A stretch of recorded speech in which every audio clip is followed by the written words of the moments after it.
All Hi. right. Hey, ladies. Hey. Hey, How's it going? Pretty good. good. Thanks. How are you? Good. How about you?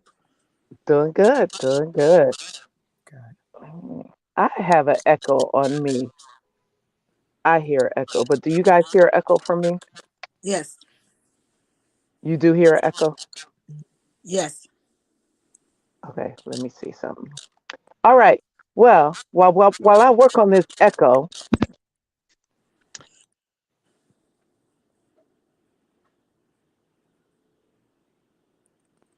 I was saying now we can't hear you at all. Now we Oh, can't you hear did you. put it on mute.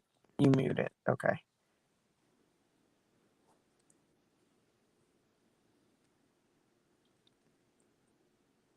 You're on mute. How You're about on mute. I hear can you you hear now. me now? Okay. Yeah. Okay. Right. Sorry. All right, y'all. Well, now that we've worked out these technical difficulties, welcome to the Praise Reporter. Today is April 20th, 2022. We are your hosts. I am Swan. There's Melinda. And I'm Dana. and we are a ministry of the Sanctuary of Praise International Ministries. Our pastor is Bishop Dr. William B. Smith Sr. Did y'all see him? He preached Sunday, y'all. He preached. He Preach. preached. The man of God preached on Sunday. All right. Yes, he did. Yes, Our he pastor is Bishop Dr. William B. Smith Sr. Our assistant pastor is First Lady Dr. Sherlyn M. Smith. We are located at 35 McNaughton Street in Akron. Yes. We have service every Sunday morning at 11 a.m. We have Bible study every Wednesday evening at 7 p.m. on Zoom right now. Um, Things are changing and going right. back to a new normal. I'm doing the air quotes here, a new normal. So right now we're still on Zoom. Who knows what's going to happen within the next couple of months? We may be back in the building. We may continue on Zoom because we found, I think that's one thing that this pandemic brought out our tech side and us using technology and us Yeah. loving technology, right? Yeah. Yeah. Yes. So, um, yeah, we have Bible study at 7 p.m. on Zoom. That link is already on Facebook and we texted it out. But ladies, how's your day been going? Good. Pretty good. Good, good. How was your Easter Sunday, your Resurrection Sunday? I may mute myself every now and then just so you know, because to me, I feel like I got some stuff going on. So, how was your Resurrection Sunday? Blessed. It was Awesome. Exciting. Joyous. it was great. It Yes. really was a really good Sunday. Good, good, good. So, we didn't get on last week and talk about what Resurrection Sunday means to us, or what does a resurrection mean to us. So, just in one word, what does the resurrection? And then also, if you're tuning in or you're doing a rebroadcast of it, in one word, put in the comments, what does resurrection? What does Jesus rising from the dead and coming back? Um, what does Resurrection Sunday, what does the resurrection mean to you? My one word, life. You took it right My out of my word mouth. too. That was Ain't my My no. one word word too. is Yep. life. It's just life, Life. That's right. life, life. Life. And that song, that old hymn, life is worth living just because he lives. Yes. Yes. Yes, because he lives, I can face tomorrow. Yes. Mm. Yep. Look, And yeah. that's what Bishop preached. Get a life. Get a Right. life. Yes. Get Yes. a life. Get a life. Right. So this week we put out there that we're talking about, and I keep saying Child Abuse Awareness Month, but it's Child Abuse Prevention and Awareness Month, Awareness. right? Yeah. So that's what April is. That's what every April is. Um, I think working back in Twin Tots, uh, Children's Services would send us Mhm. fans, and I think that might be you. I thought it was me, but I think it might be you. Who, What's me? that? It Mm-hmm. probably is. You know my crazy phone.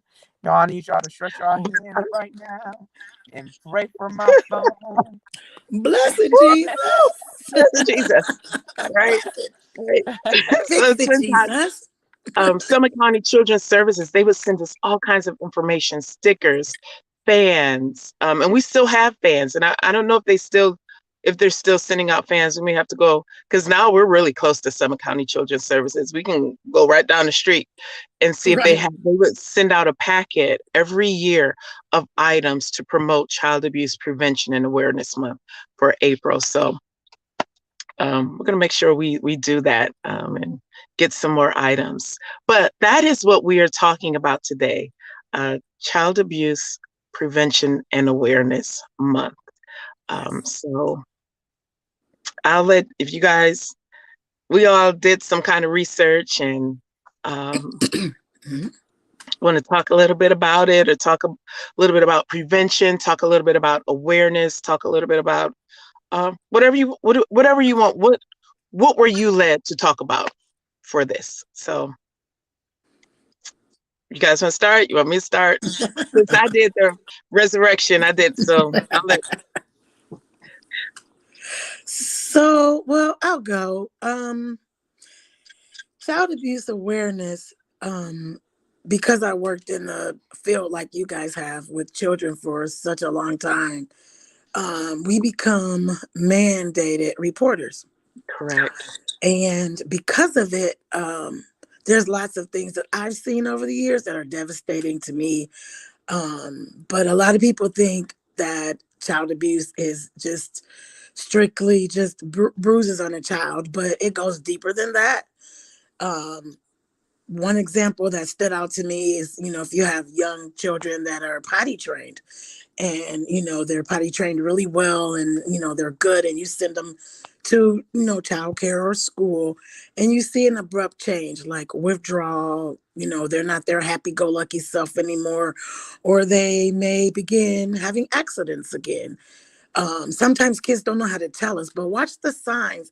If you see a sudden change in your child's behavior, something that is quote unquote not the norm to you, you know, ask open-ended questions. Watch them during their playtime. They used to tell us, and I believe it's still true, when kids play at home, they act out what's going on at school. And when they're at school, they act out what's going on at home. So be an advocate for your child. Talk to them, ask questions. And child abuse also is not just, physical. It could be verbal abuse. You may go to reprimand your child about something that they did that wasn't safe or wrong, and they may draw up, or just their reaction is so much different from what you're used to. Look into that. If you think there's something going on at school, talk to the teachers. If you notice a sudden change in your child, abuse can also be, uh, when you look at a child physically, it could be maybe their clothes aren't being washed and they're wearing dirty clothes, or their eating habits. They scoff their food like they haven't eaten, maybe when you're around someone else's child. So child abuse can be in so many different levels. And I found the number. If you feel you have a neighbor, a family member, it is 1-855 OH for Ohio, and the word child. And that's 855-642-4453. If you ever want to call. And I'd rather you make a mandated report and be maybe incorrect than to never speak up and something happened when you noticed something about a child and you didn't speak up, and then you find out they are being abused. So it's a risk that you take. But I can say, when you do call a number, you can do it anonymously. You don't have to leave your name, but rather safe than sorry. We hear kids every, year or often that have passed away because of abuse. So be a mandated reporter. Make yourself aware of things that go on in your community, your home, your neighborhood, your church, and you can take child abuse classes.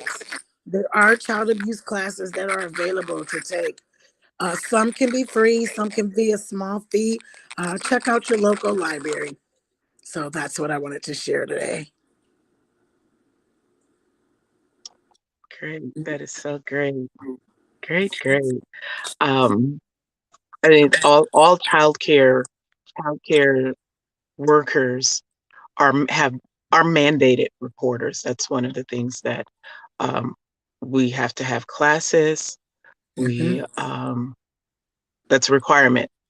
You have to brush up on those classes. You have to stay certified in child abuse and neglect um, in childcare. So, yeah, it's this is a serious topic, and we don't want to take it lightly, make light of it. We've seen some things over the years, and as we say, we want to bring awareness to it and prevention. It can be prevented, So, Dana, is there anything you would like to? I don't know if I'm going to produce a lot of feedback. Can you guys hear me? You're real grainy. I don't know. You don't look grainy, but you're not Am I real clear. grainy? You don't look grainy, but you're not clear. Yeah, my words. I know. Y'all, this phone, the Verizon gave me. Okay. Can you hear me? Is it better? A little bit. Okay, no, I'll be quick. Um, Basically, what you guys were saying, I was saying, um, awareness and prevention. Look for the signs. If your child, I'm a person that will wear sweaters year round. Okay, but most people and most children are not like that. I'm still grainy by the looks on your guys' face. Um, so look at the dress. If you have a child that is coming out in the summertime in full sweaters and full long pants and I mean, full jacket, and their skin is you never see their skin. Yeah. Summer, fall, winter, spring. Those are signs that something is going on. If they're always completely covered, and then the reverse. If they're not, because that would be abuse. You're looking for signs of abuse, bruises on their body. But then in reverse, there's neglect. If they're coming to school in the winter with shorts on and sandals and tank tops, inappropriate dress is neglect. And it could also be covering signs of physical abuse. Yes. Parents, guardians, brothers, sisters, whomever, that old adage, sticks and stones may break my bones, but names will never hurt me. That is a lie. Yes. Abuse, verbal abuse is a thing. Verbal abuse can turn to emotional abuse. And we're raising children, and if they don't get the help that they need, then they can become perpetrators of the crimes that were committed against them. So watch how you speak to your children. Watch who you allow into the space and the lives of your children. We're talking about prevention. Prevent it by guarding and covering your children and who you allow into their space. Talk to your children about the word safe. Oftentimes now you hear abusers say, even to children, no, this is a safe space. And then they abuse them, and so your children, sometimes they can't differentiate between a safe space and an unsafe space because even the abuser tells them it's a safe space. So talk to your children about what is actually safe. Talk to them about their body parts. Talk to them about unwanted touches and wanted touches. Talk to them about what's an appropriate hug, what's an appropriate handheld, what's an appropriate touch on their leg or whatever.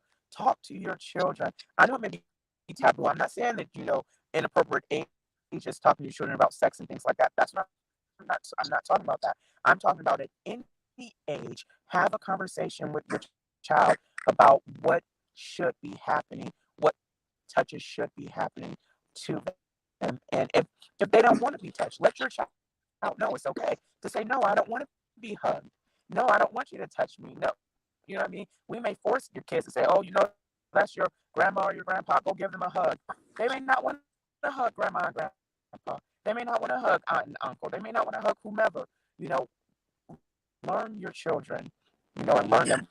We want to prevent these things before they happen. And if it unfortunately has happened, emotional abuse, sexual abuse, physical abuse, neglect, get your children help. Seek out counsel. Seek out child Yes. therapists. Seek out counselors. Seek out people in the church. Seek out people that can help your children. And just know that abuse can happen anywhere. It can happen to anyone, young and old. You have elderly abuse. I mean, right now we're talking about child abuse prevention and awareness, but it can happen anywhere and at any time and by anyone. So talk to your children. Talk to your children about it. That's what I That have is to add. great. That is so great. Great point. We're going to do this again because everything that we all said, Melinda, Dana, everything that you said is so pertinent and great information. But I don't want to get it lost in us not hearing you clearly, Dana. So we're going to do this again so that we can hear you clearly, and we may do it next week also. So keep that information close. The things I'm going to talk about is prevention. I'm gonna do 6 steps or 6 protective factors within the community to help with prevention within homes, with parents, with our loved ones. So one thing, number one, and I pulled these offline. One thing parents can think about, we can think about, is what helps you manage stress. Again, I'm going to talk about prevention. So one of the things that we see is that stress can make it harder to parent effectively. And so that could lead, I'm not saying it does, but it could lead to some kind of neglect or abuse. Stress can do that. So what helps you as a parent, as a guardian, as a loved one, as a role model, important person in your child's life to manage stress and to remember that you deserve self-care. So seek out self-care, seek out care. So Yeah, that's a big yes, thing with shaken baby syndrome, managing Yes. stress. managing stress. See, yeah, prevention, right? Absolutely. So that's the number one. What helps you manage stress, and whatever helps you to manage your stress levels, seek that out and do it. It'll help you to become a better guardian parent to your child. Number 2 is, what can you do each day to make your child feel loved? And I'll just say a side note, when you give love, you get love back. And so it's just a flow of it. So we love each other. So what can you do each day to make your child feel loved? What can you say? What can you do? What can developing a loving and nurturing relationship with your children is important at all ages. Make sure you start young and keep building on it. Yes, when they get into those teens, it's going to stress your love. It is. But if you've built on it, it won't be hard. That love is there. So what can you do each day to make your child feel loved? Number 3, who can you talk to when you need support? Any kind of support. Parenting is tough. Knowledge of parenting and child development is an important protective factor. So who can you talk to when you need support? Can you talk to your pastor? Can you talk to your counselor, your therapist? Can you talk to your friends? Can you talk to your parents? They've raised you, especially if they were good parents. Who can you talk to when you need support? And then number 4, do you know what services are available in your community? You need help sometimes. Do you know what's available? If you don't know what's available, your school can tell you what's available. Your churches can tell you what's available. We have people in our churches, in our lives, that can tell us what's available. Like I said, we as childcare teachers, we knew what sort resources were available and what support was available to us. So reach out to your child's teachers, schools. Reach out to find out what's available to you. And that's not only therapy. That may be, Right. you may be short on food, and that is a stressor, Mhm. right? That is a stressor. That need needs to be met. So we know where we can send you so that isn't a stressor to you that would lead to other things. So know what services are available in your community. And then number 5, who are the people in your circle of support? If you notice, all of these are like support. We all need support to prevention support helps to prevent child abuse. Support, having some support. So who are the people in your circle of support? Make sure you identify those people. Make sure you have them on speed dial if you need them, right?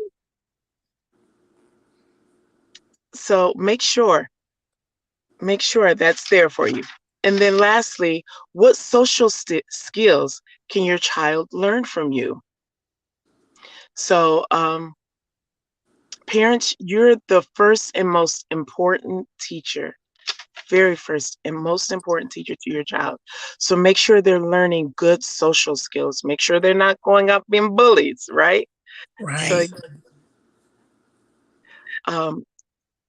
So yeah, make sure that you have. I'm sorry, I'm just looking at some comments here, but make sure it's important that you have people that support you.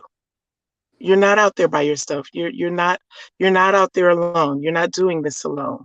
You're not doing this alone. You have family members that can help you. You have friends that can help you, right? So yeah. So anything else you guys would like to add? Those resources in the community are free. There's no cost. They're free and they're available. Great. Yes. We Yes. mentioned Summit County Children's Services earlier with the fans and things like that, and your CSB or whatever. And oftentimes when we think of them, oh, they're going to come and take my kid.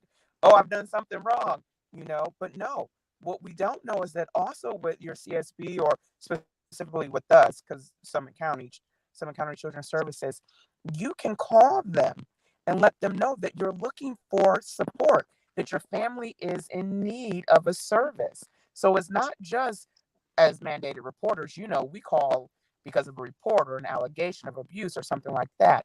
But a family can call Summit County Children's Services or the children's services in your county for help. It doesn't have to be because there's a report. It doesn't have to be because of abuse. It can be because you need services. And they are supposed to help because they receive federal funds, government Exactly. funds. They can hook you up with a lot of things. So don't be afraid that if you call them, they're going to take your child. Are you doing something wrong? Do they need to take your child? Don't be afraid. They can offer you help just simply because you need help. Yep. Right. 855-OH-CHILD or 855-642-4453. Amen. Well, ladies, it was good having this conversation with you. We want to keep our children well. We want to keep our kids safe. We want to keep our kids safe. That's the whole crux of it. We want to keep our kids safe. Right? Okay. So, it was good talking to you guys. You have to read some of those comments that are making you smile. No, I don't. No, I don't. No, I don't. Okay. No, I don't. It's someone who doesn't support our views on this. So, oh wow. They feel we're making people dependent. So, but we're just we're gonna pray for them. helping.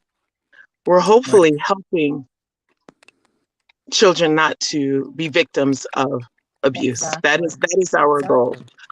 Our goal is not to make people dependent on the system, but it is to help our children. It is to help our children. It is to help our children grow and flourish. That is what our goal is.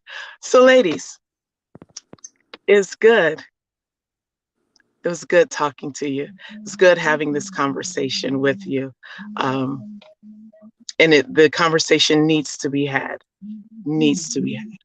So, again, we are a ministry of the Sanctuary of Praise International Ministries. We're located at 35 McNaughton Street in Akron. You're welcome to join us every Sunday morning at 11 a.m. We go live on Facebook and YouTube. And you're also welcome to join us in person. Our pastor is Bishop Dr. William B. Smith Sr., Assistant Pastor is First Lady Dr. Shirley M. Smith. We're glad that you joined us today. One of the things we wanted you to put in the comments is that we started off the program with, what does Resurrection Sunday mean to you? That's what we started off with. So one word, what does Resurrection Sunday mean to you? Put that in the comments if you're joining us late or watching a rebroadcast of this Praise Reporter. So thank you for joining us, and we will see you all next week. God bless you all. Right.